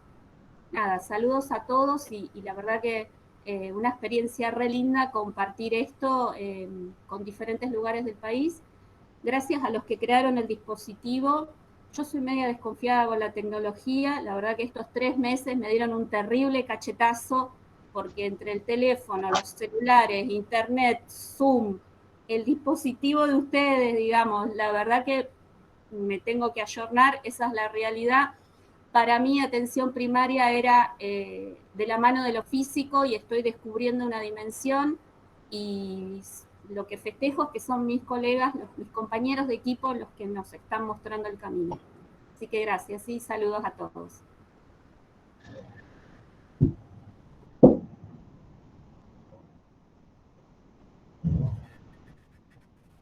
Muchas gracias, doctora Alfaro, por compartir esto, y un gusto tenerla aquí. Hola. Bueno, ¿sí? Hola. Mi nombre es Rodolfo Cárdenas, soy trabajador social de Magallanes también, igual que Alfredo. En primer lugar, saludarlos a todos y a todas, así que estamos acompañando a nuestro colega Alfredo, que él es un profesional destacado acá en Magallanes, así que felicitarlo, agradecer esta vinculación que ha generado con los profesionales y los compañeros de Argentina. Para nosotros es un orgullo. Yo soy fueguino como la colega Alejandra que habló recién, así que ¿qué más decir? Una alegría tremenda que podamos estar unidos a través de este medio tecnológico, y agradecer este espacio y la experiencia que Alfredo ha compartido, así como cada uno de los expositores, que dan cuenta de la tremenda importancia de los equipos en los barrios, en la atención primaria y en cada acción que se pueda desarrollar con la comunidad. Eso, muchas gracias. Gracias, primo. Estaba todo preparado. Muchas gracias. ¿Alguien más? ¿Quiere contar algo? Sí, Yo con el tema georreferencial lo encontré súper interesante y se me ocurrió así como, no sé si un aporte, una observación o si ya está, que de alguna manera pensando con la población que uno trabaja, si cuando salen esas como ampolletitas de geolocalización, si uno podría tener como una ampolletita los casos que son prioritarios, que son urgentes, de un color, entonces yo sé que estamos en alerta y que esos son los casos que se tienen que visitar en el mes, sí o sí. Es decir, que tenemos un tiempo acotado para llegar a ese domicilio y no cambia de color si es que no se ha visitado. Entonces también ahí creo que es como interesante ver en que el tiempo de respuesta que tenemos para esos casos que están focalizados como prioritarios. Y después igual lo que señalaban ahí me encantó de la pautita de observación cuando se hacían las visitas domiciliarias, de tener esa mirada del terreno, del camino. Yo siempre les digo a los chicos que cuando vienen a hacer práctica, ojalá todas sus visitas domiciliarias no sean en vehículo particular o no sea con el vehículo de la institución. Por favor, hagan alguna visita en el transporte público, porque ahí van a ver cuánto la persona se demora de la casa hasta llegar a su trabajo, cuánto es lo que tiene que caminar, cuáles son los focos que a lo mejor que tiene que pasar como focos de riesgo. Teníamos una adolescente que vivía en el sector rural y tenía que caminar con 500 metros sin ningún tipo de iluminación, por ejemplo. Eso. Hola. ¿Sí?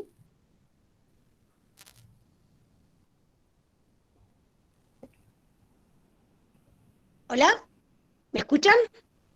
Sí, sí, sí, ahora sí. Bien, voy a ver si puedo activar la cámara también.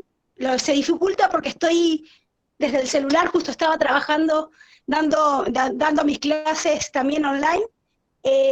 Mi nombre es Alejandra Alonso y soy de Río Gallegos, una localidad muy cercana, bueno, a Río Grande, Ushuaia, Punta Arenas. Quiero agradecerle a Alfredo por la invitación. Me avisó hoy a la mañana, así que tuve la oportunidad hoy de conectarme con ustedes. Bueno, primero, felicitarlos, ¿no? Porque estuvieron en la trinchera y están en la trinchera trabajando. Esto de, cuando yo les preguntaba el tema del voluntariado, ¿no? Tarea difícil, muy difícil porque en algunos casos el gobierno está distante, ¿no? De las necesidades, de estas cosas que pasan en la trinchera, en lo comunitario, ¿no? En esto cuando decía Alfredo, el puerta a puerta, ¿no? Cuando ingreso a un domicilio y me entero lo que está pasando. Que no solamente hay una necesidad que tiene que ver con estas cuestiones de pandemia, sino que estas cuestiones de pandemia implicaron darnos cuenta, ¿no? De que hay una brecha muy grande y que pusieron a la luz distintas vulnerabilidades que desde hace años se están gestando y se están dejando pasar. Una de ellas, por ejemplo, es el tema de la educación en los niños. Vimos ahora que durante un cuatrimestre no han tenido clases y nos hemos manejado a través de lo digital, ¿no? La importancia de lo digital. Pero no todos los niños tienen la posibilidad de conectarse. No todos los niños tienen un celular o una computadora para hacerlo. Entonces, cada vez uno ve que la brecha es mucho más mayor de lo que uno imagina. Para esto, yo creo que, bueno, obviamente, ninguno del mundo, ¿no? De los países del mundo estuvo a la altura de las circunstancias, porque, bueno, estas cuestiones de las pandemias, estas enfermedades que surgen, estos virus, obviamente son de un día para otro y uno no los puede prever. Pero evidentemente el gobierno debe planificar inmediatamente, ¿no? Porque le pagan a mucha gente para que los asesore, para que puedas orientarlos, para pensar en el futuro. No solamente es la cuestión de salud, sino la cuestión económica, la salud, lo social.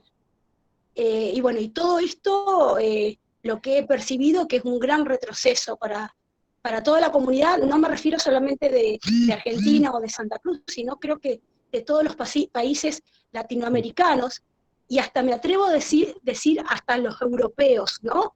Sí. Que por ahí uno cree que tienen, que están más avanzados, ¿no? Que son de avanzada.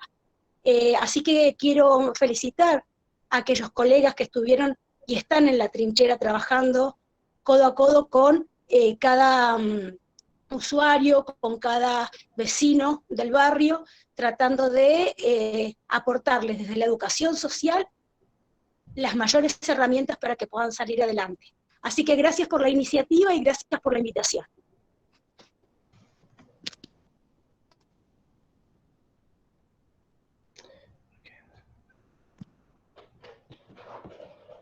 Solo como dato, un catastro que se hizo en Punta Arenas, 3.000 estudiantes sin conexión a internet y 2.000 familias sin computadores. Y todavía no hay, y puras clases virtuales, así que ahí hay una brecha importante también.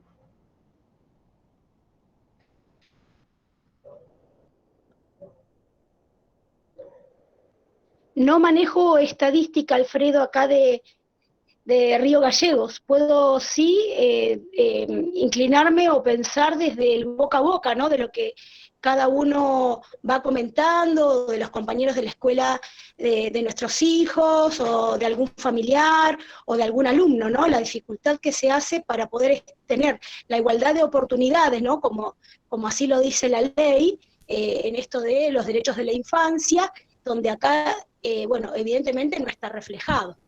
Claro. Evidentemente no está reflejado, más allá que hubo planes del gobierno, de un gobierno anterior, que repartió notebooks a muchos alumnos, no fueron la totalidad. Y de hecho esas computadoras tienen un margen de utilidad y después hay que recargarles un código, así que la mayoría de los niños o adolescentes que adquirieron esas computadoras hoy no las pueden usar porque están bloqueadas. Entonces, yo en eso sí estoy preocupada porque, bueno, para mí la educación es la única herramienta que, bueno, que obviamente, ¿no? Esto de tener una mirada crítica, una lectura crítica de la realidad, de la sociedad, es fundamental para un adolescente que está en formación, para un joven, para un niño. Así que eso sí me preocupa muchísimo. Obviamente, sí, la salud también, pero la salud también depende mucho de nosotros, de respetarnos, de cuidarnos, de mantener el aislamiento que nos solicitan. Acá en Gallegos la verdad que hubieron pocos casos, nos hemos cuidado muchísimo, hemos tenido una cuarentena muy estricta, bueno, creo que fueron más que cuarentena, como 100 días ya vamos de aislamiento, 111 creo que son acá, pero bueno, ahora ya tenemos, se flexibilizó un poco, así que ahora, bueno, hemos podido salir a la calle, algunos a cumplir algunas funciones en lo laboral, pero bueno, las escuelas todavía siguen cerradas, que por un lado no me parece mal, pero sí tendríamos que haber tenido un plan B, que no solamente tiene que ver con lo digital. Bueno, no quiero atrapar más, por favor, agradezco a Alfredo que me invitó y dejo la palabra para los demás. Fue un gusto, gracias. Gracias, prima. Tengo pues, prima. Gracias, Alfredo. Todos tenemos parientes en la Patagonia, dijo. Bueno, yo igual voy a agradecerle a Alfredo. Hola. Hola, Gladys. Tiene otra prima acá. Bueno, yo soy Gladys Vivar Mayorga, soy trabajador social de aquí de Punta Arenas y también trabajo, ¿no es cierto?, en salud. Y quería aprovechar, ¿no es cierto?, la invitación de comentarles un poco cómo funciona acá. Como los CAP allá, ¿no es cierto?, son lo que son los centros de salud familiar y comunitarios en esta comuna, los SPAM. Y acá en la comuna de Punta Arenas hay 5. Y así como contaba la compañera anterior, ¿no es cierto?, efectivamente, nadie estaba preparado para este escenario. Y la gente de salud, ¿no es cierto?, los clínicos, más que los psicosociales, también en su momento, de alguna manera, ¿no es cierto?, presentaban mucho temor, como toda la población. Y bueno, y todo, ¿no es cierto?, el tema del autocuidado, ¿no es cierto?, y de las normas ministeriales, es que se establecieron el funcionamiento en turnos. Los funcionarios de cada CESFAM se dividían en 3 turnos y trabajaban, y los otros se iban en teletrabajo. Y de esa manera, ¿no es cierto?, se ha funcionado hasta los días de hoy. Lo que ha ido cambiando es que de 3 turnos ha ido cambiando a 2 en este minuto. O sea, toda la población de trabajadores, ¿no es cierto?, funcionarios de un CESFAM, como el 18 de septiembre, que son aproximadamente unos 80, 100 funcionarios, se dividían en 50 que trabajaban en un turno y luego en otro. Eso, ¿no es cierto?, también generó que la gente de alguna manera no asistiera a los CESFAM por el miedo, ¿no es cierto?, a que son los lugares de contagio. Y también, ¿no es cierto?, eso significó que se generaran otras estrategias de trabajo, y ahí efectivamente todo lo que es la tecnología es lo que se ha comenzado a usar. De hecho, ministerialmente se bajó un lineamiento que tiene que ver con el trabajo a través, ¿no es cierto?, de las videollamadas, de las llamadas telefónicas y de las mensajerías de texto, como una forma de contactarse con todos los usuarios de todos los programas, los cardiovasculares, ¿no es cierto?, como salud mental, que es fundamentalmente el área donde yo trabajo. En el caso de salud mental, ¿no es cierto?, que dentro de todo es como el ámbito profesional que más se pudiera adecuar, ¿no es cierto?, a estas condiciones, por el tipo de llamadas, de consultas, de entrevistas, obvio, ¿no es cierto?, siempre la comunicación no verbal es fundamental, ¿no es cierto?, en el trabajo que uno desarrolla, pero sin embargo, frente a un clínico es bastante más limitante, sobre todo los dentistas, que son los que más, ¿no es cierto?, han tenido dificultades para trabajar. Entonces, todo ese escenario, ¿no es cierto?, ha significado, ¿no es cierto?, que tanto para la gente sea difícil llegar a los CESFAM, como para, ¿no es cierto?, los mismos profesionales llegar a los usuarios.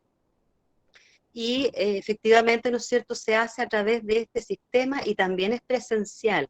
O sea, por ejemplo, no sé, una consulta espontánea de salud mental, ¿no es cierto?, que la persona va, se le atiende, porque debiera haber, ¿no es cierto?, una dupla psicosocial.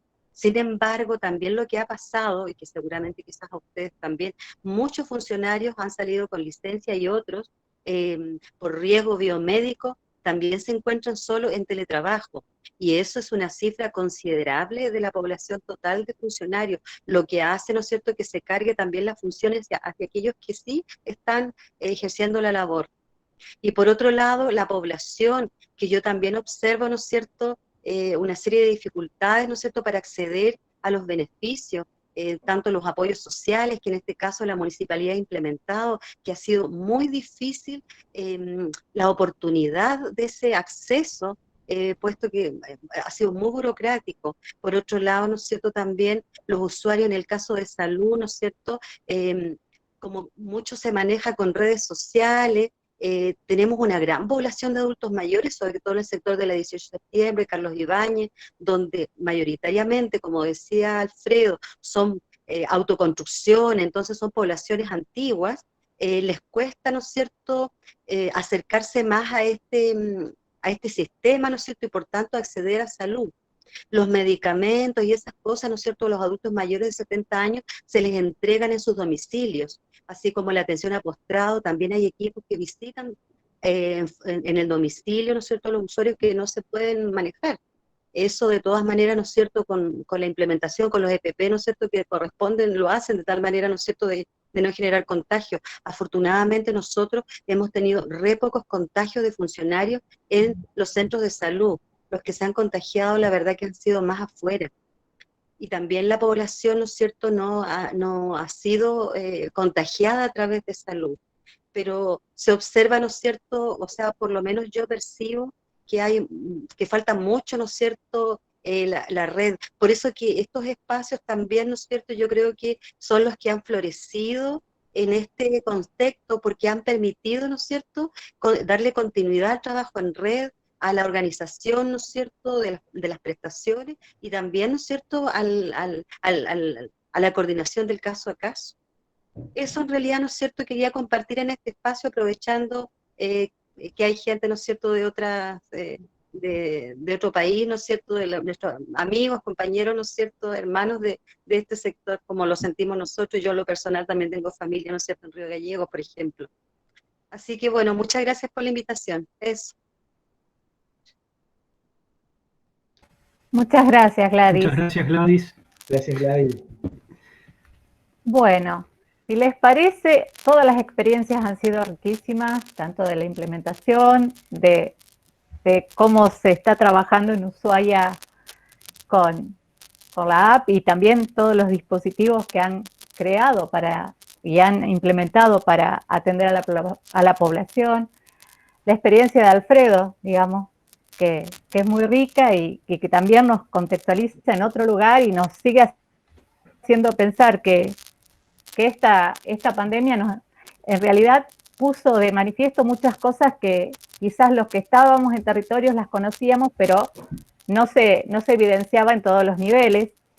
Entonces, eso está, en ese sentido, no es que esté bueno, pero por lo menos se está viendo, se está tratando de atender, y eso es importante. Fer, me parece que si querés invitar para la tercera reunión, el tercer encuentro. Bueno, sí, el próximo encuentro nos vamos a ir más para el norte. Ahí lo tenemos a Hugo Araujo, que levante la mano, y equipo. Si nos ve, él es de Santo Pipó, Misiones, con su compañero. Va a ser el próximo encuentro, nos van a contar cómo estuvieron trabajando con el tema de enfermedades transmitidas por el Aedes aegypti, y bueno, tratando de usar y pensar la herramienta en el contexto. Y también Carlos Escota, que debe estar por ahí, con los amigos del Centro de Salud Ángelo, que está la directora por acá, Mariela, levanten la mano. Para el próximo encuentro estarían contándonos ellos sus experiencias. Ahí está Udiño. Veo ahí a los compañeros del D'Angelo que están participando, así que bueno, muchísimas gracias a todos por este tiempo compartido, a los amigos de la Patagonia por compartirnos estas experiencias que por ahí no nos las terminamos de imaginar por otras condiciones climáticas, y que bueno, nos ayudan a seguir pensando en la contextualización de las tecnologías para aportar al trabajo que hacen los equipos de salud, pensando en mejorar la calidad de atención y el acercamiento con las comunidades. Y bueno, la tecnología no es nada si no la ponemos al servicio de los demás. Y bueno, este es un poco el camino que ya empezamos a transitar hace un tiempo. Y bueno, bienvenido el poder estar juntos en esto. Así que bueno, ahí le dejamos un correo en el chat o sea, ahí ya tenemos el amigo del amigo y los primos de Alfredo, Gabriela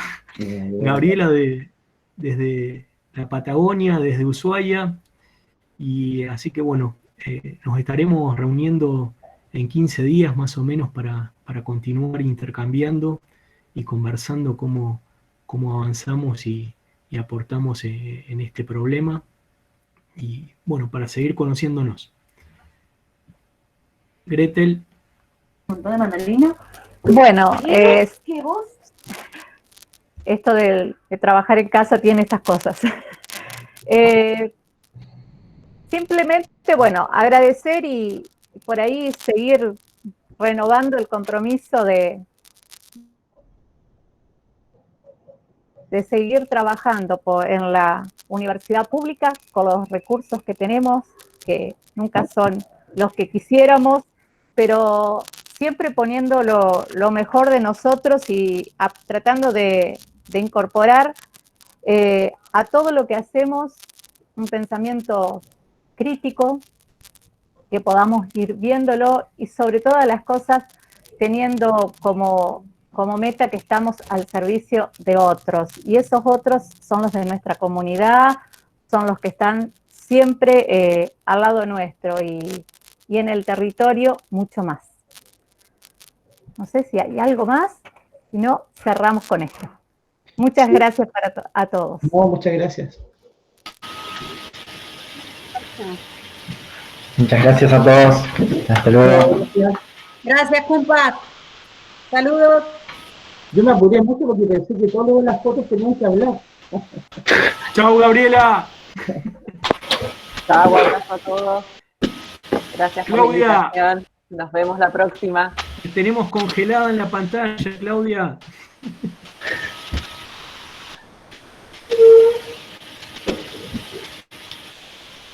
Adiós, adiós.